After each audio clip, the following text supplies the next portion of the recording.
sports writer Chris Yukis, and I'm here with NT sports editor Kevin Klum and sports writer Jared Bell. And today on NT Prep Preview, we're going to take a look at area girls track and field. Guys, the girls over at BV have another big season in store with a pair of returning state medalists on Dale Donner's squad. Talk us a little bit about the Storm and what they're bringing back this year. And the Storm, they don't have a big roster, only 12 girls on it, but they do return. Lindsay Hoffert, the returning NewsTribune Girls Track Athlete of the Year. She got 2 medals last year. Second in the long jump, and she was like a quarter inch away from the state title. She also got 9th in the 400. She's good in several other events as well, so she should have another strong season. And then, of course, there's Reagan Weiner, the distance specialist, second in the state in cross country this fall, and last year at state track she got 3rd in the 2 mile and 9th in the mile. So I would expect nothing less than another huge season out of Reagan.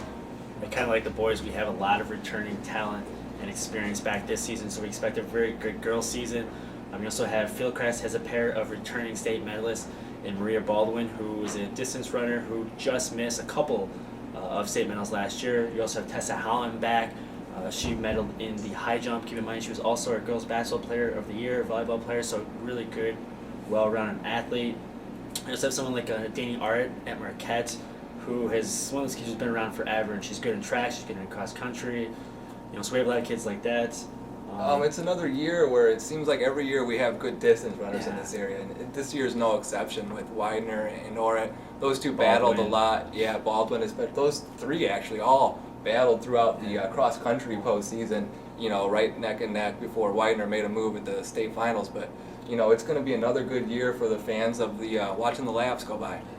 We also have some good jumpers. I think Phoenix Smallwood is someone to really look out for this year. She qualified for state last year in the triple and the long, but this is the first season in her high school career. She's a senior, and she's not doing soccer as well. So 100% effort to track. She could really make a huge jump in distance this year. Yeah, she was a 3rd in the indoor state meet, so she already is off to a great start. And when I talked to her for the prep of the week, she was talking then, came out this spring, that she had started training for track on September 1st.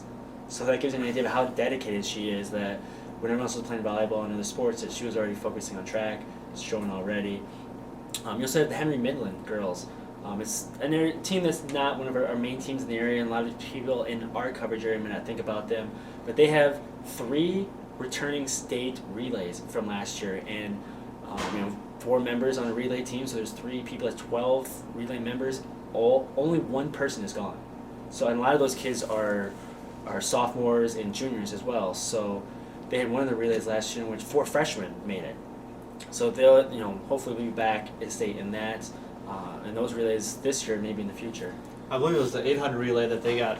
They were 14th last year or 12th. They were real close. They're not too far from advancing to the finals last year. So just a little bit of improvement this year. They might be there on Saturday at state. And we mentioned Phoenix Smallwood. I know Coach Ed Young is going to be missing her on the Princeton soccer team, but she was a great soccer player as well. So it had to be a tough decision for her.